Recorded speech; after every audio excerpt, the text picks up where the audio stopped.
Welcome to our second JDC West case simulation. Teams will have 18 to 20 minutes to present. A 10-minute warning will be indicated by cards, followed by warnings at 5 minutes, 2 minutes, 1 minute, and 30 seconds. With 10 seconds remaining, I will indicate the countdown like so, and cut you off at the end of the time. This will mark the beginning of the 5-minute Q&A period. At the end of the 5 minutes, there will be no more communication between teams and judges. You may finish answering the last question. After that, no more further questions will be asked. Good luck. You may start when you're ready. Thank you. Good morning, Pan Am executives and guests. We are pleased to be here today as your internal finance team to present to you the best way to expand going forward. So taking a look at our current situation, we are looking at how to fund the expansion of the Albany mine. And we're going to take you through our recommendation on how to best do this. And the result will be a total value of $2.9 billion for this mine expansion. So as mentioned, the primary issue we are facing today is figuring out how to do this mine expansion. But with that, there's a couple of other issues that we need to go through and deal with in order to ensure that we're sustainable going into the future. Some of these are that the predictions are unreliable, as the price of the product that you're offering, the exchange rates, and other elements are very hard to predict, especially going into the long term of 10 to 25 years. Next, there's the environmental risk. With mining, there are many environmental factors that come into play, as things like contaminating the water as you're near Hudson's Bay can be worrisome, as well as the various groups in your surrounding area. And then finally, there's the decline of your cash reserves, which means that it's becoming more worrisome to figure out how to expand going into the future. Taking a look at your current strategy, we are an emerging Canadian mining company, and we provide high quality bauxite, which is a component of aluminum, and we are supplying this to aluminum manufacturers. So regardless of which recommendation we are to talk about in the future, these are the things that we think affect your future regardless. So the first is the change in technology, because Albany Bay is a 25-year project. Not only will mining technologies be changing throughout that time, but also perhaps the uses of the raw material we're providing, like what aluminum is used for example. Also political concerns, as you guys are near the Cree land, as well as China has the potential to capture more market than our company does, and they are growing faster in this industry than we are. Also, the emerging demand for sustainable products and practices. By 2019, our company will be exceeding demand with regards to our production. So that will just come into consideration with how much you can sell the product for, as well as how much you are able to sell the product that we are providing. Again, with exchange rates, as our revenues are coming in as US dollars, when we are a Canadian-based company. And the risks of flood, after the first year of this operation, per year there's a 10 to 15% chance that the mine could flood.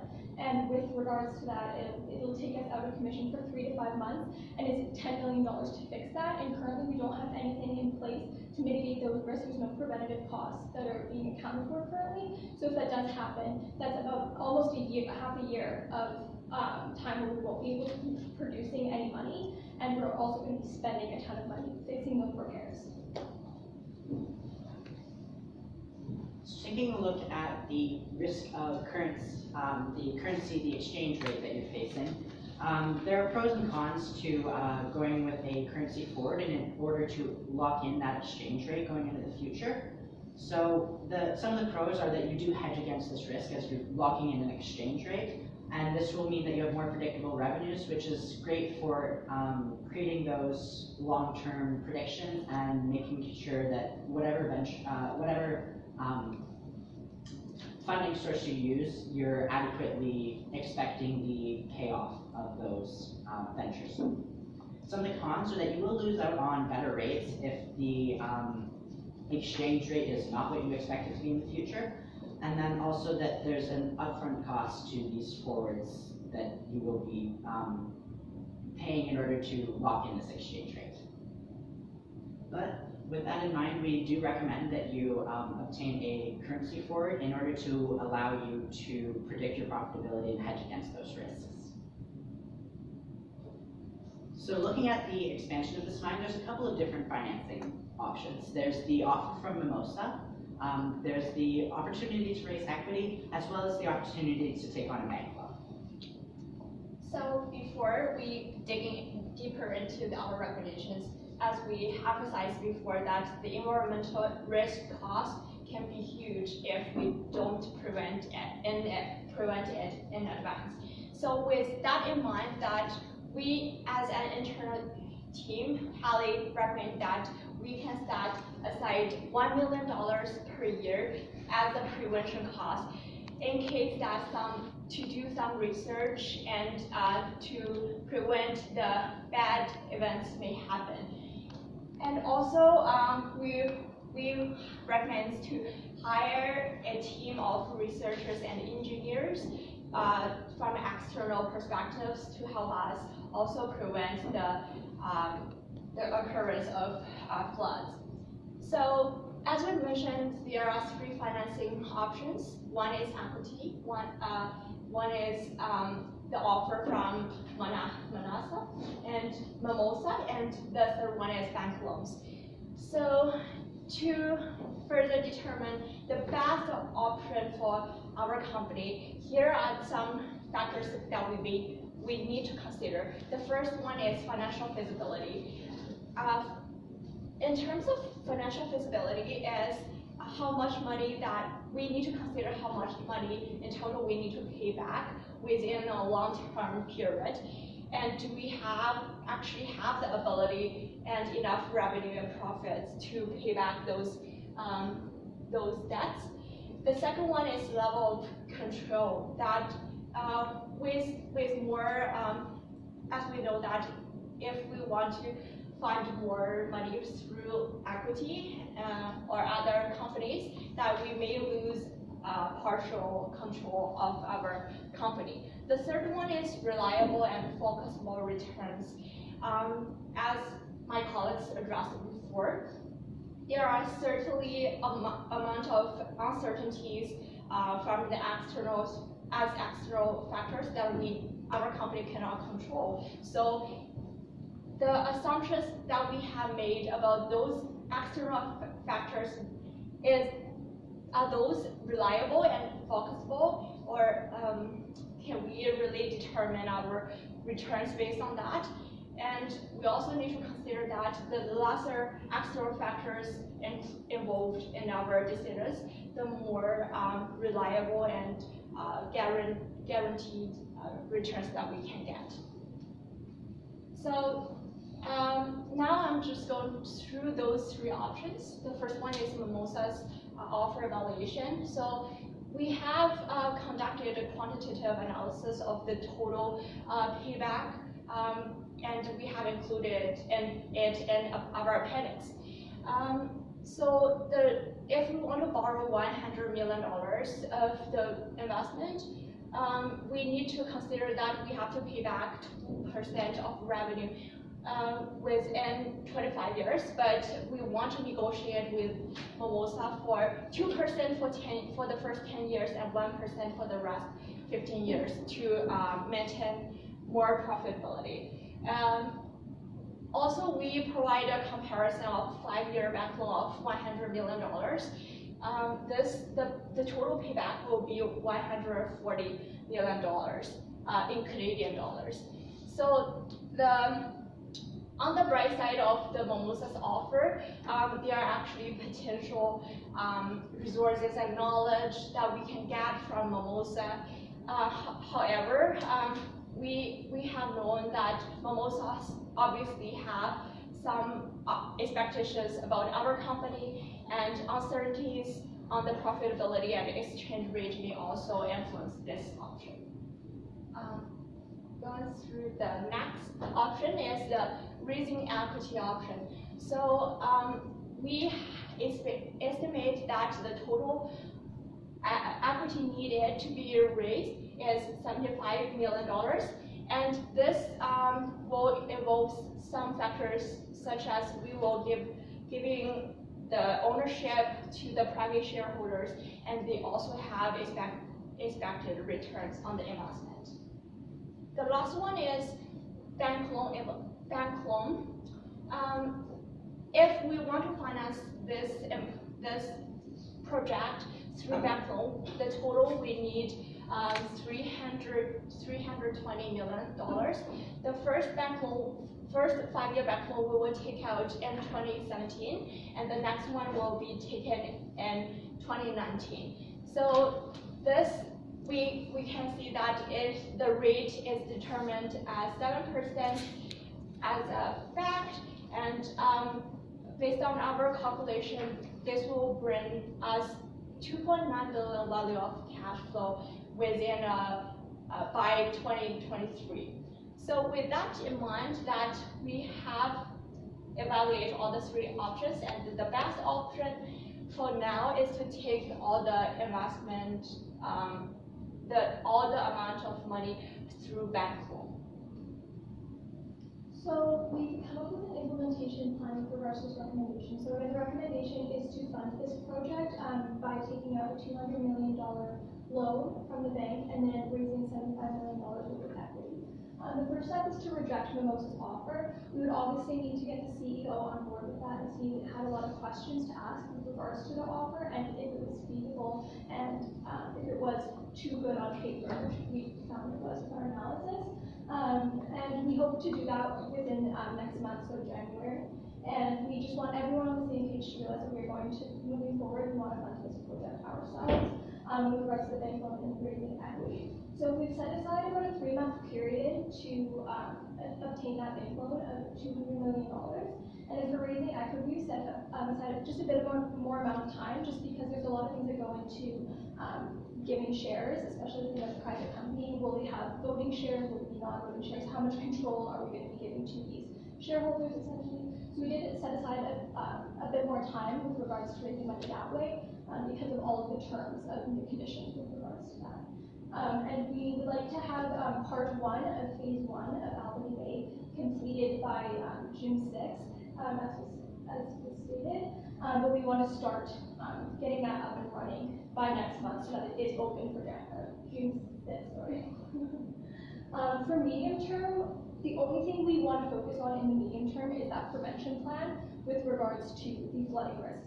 That is a huge risk to take on, and although it's only 10 to 15% chance of it actually happening, the effects of it can be long-lasting, and it'll put us out of commission for almost up to half a year. And that's revenue that we're losing and money we're putting in. So we really want to make sure that we're mitigating those risks before they happen and putting in money into prevention costs rather than repairing costs.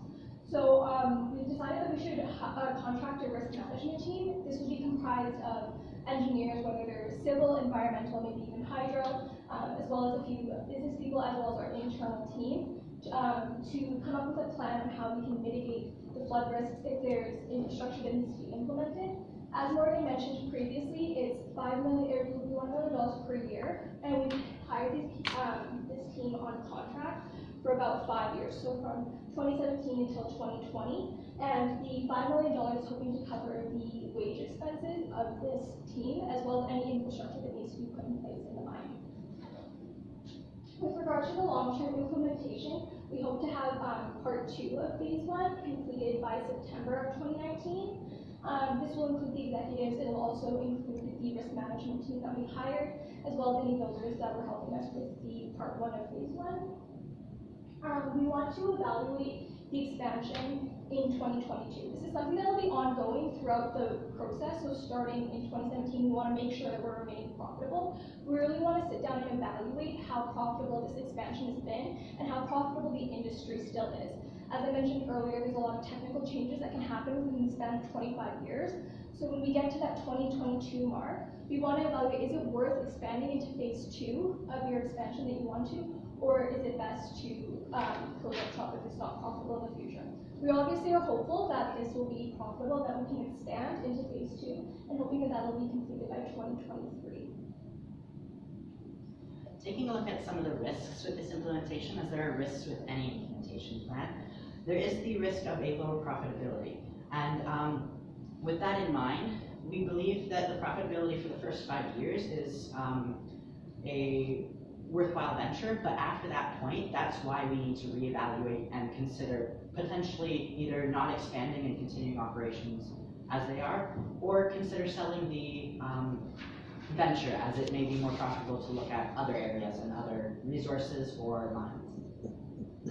Next is the risk that there are no interested buyers for that equity. As you're a relatively new company without a well-established revenue stream presently, making sure that, or trying to get those investors involved will be a little more difficult.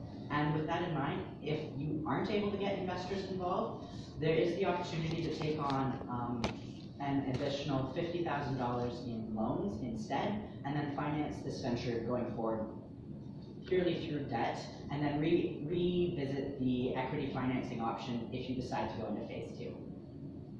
Finally, there is the potential that there are unreasonable expectations, and that's why, going forward, we are going to do due diligence to ensure that all of the expectations for the exchange rate, for the price of future materials, etc., are accurate to industry standards and the most reflective of what we can actually expect. In conclusion, we've taken you through how best to finance the Albany mine going forward. And this, in our opinion, is the bank loan and equity option, where we take $200,000 in bank loans in 2017, and then an additional $150,000 in 2019, and then $75,000 equity offering in 2017.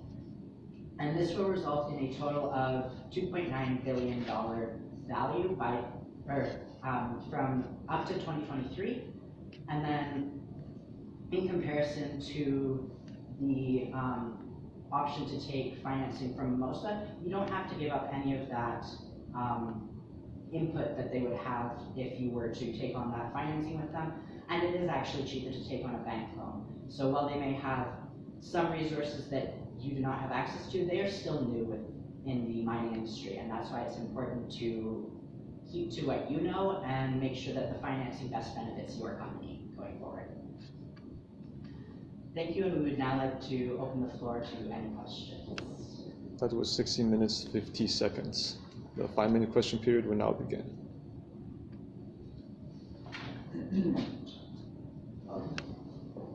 Yeah, go ahead. You guys mentioned about technology risk being playing a huge role, so we're committing to something of a pretty long time horizon.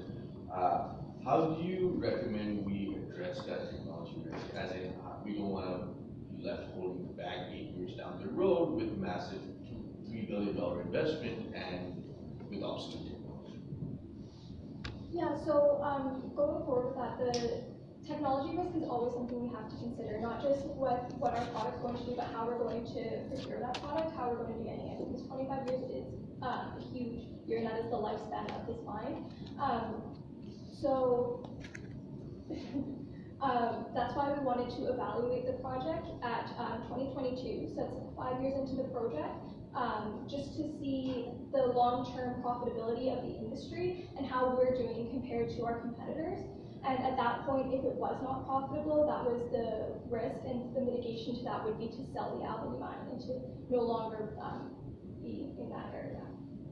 What was kind of the rationale of paying Mimosa for the full 25-year outlay rather than just paying them for a reasonable return and stop paying for it?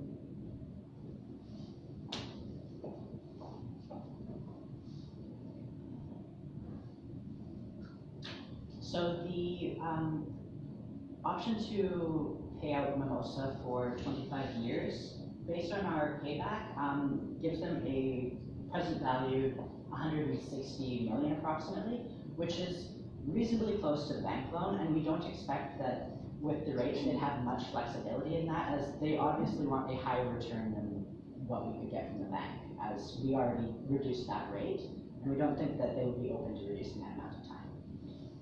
And then you discussed maybe not going ahead with phases or maybe selling the mine. So how would the royalty payment work if you didn't go ahead with the phase or if you sold the mine?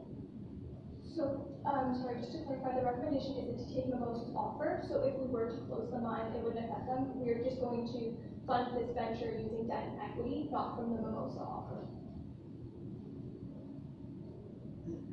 Regarding the flood risk, is there a reason why you decided to keep the risk on your balance sheet as opposed to removing it via an insurance tool or an insurance policy? We were aiming to use preventative measures, so in hiring an environmental team in order to ensure that our mine is hedged against those flood risks. And then we assumed that there would be an insurance policy in place, as any mine should have an insurance policy already. Just in walking cash flow, how you got to $2.9 billion in NT.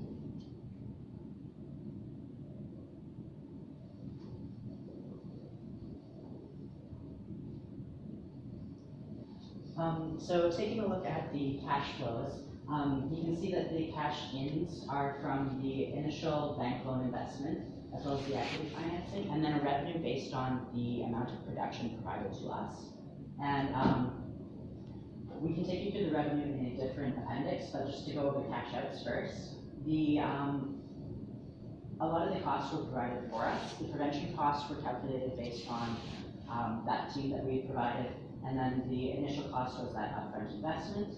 And then the annual payment on bank loan was based on a 7% interest rate over 5 years. And then that results in net cash flows at the bottom line. And then the present value of all those cash flows is the $2.9 million that we quoted. And where are our operating expenses? So, Like right now we just see revenue, we get to net cash flows. So like we have the bank, we have the office costs, and where's our like operating expenses of the mine and everything.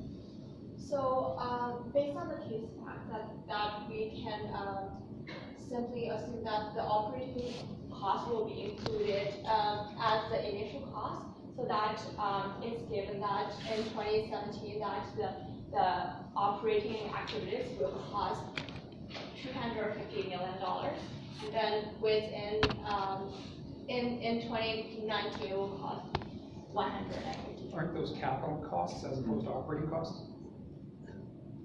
So that's the cost to, develop the mine, and it's boiled down from revenue, to operating and to profit, right?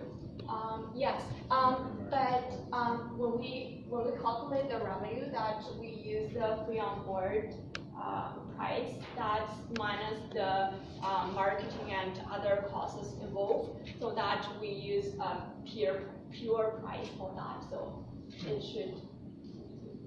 Unfortunately, You just stated that your operating margin is 12% of that. Oh, okay. Unfortunately, that is all the time we have for questions today. The 10 to 15 minute feedback session will now begin. If I could please ask all the members of the audience to leave the room, that would be greatly appreciated.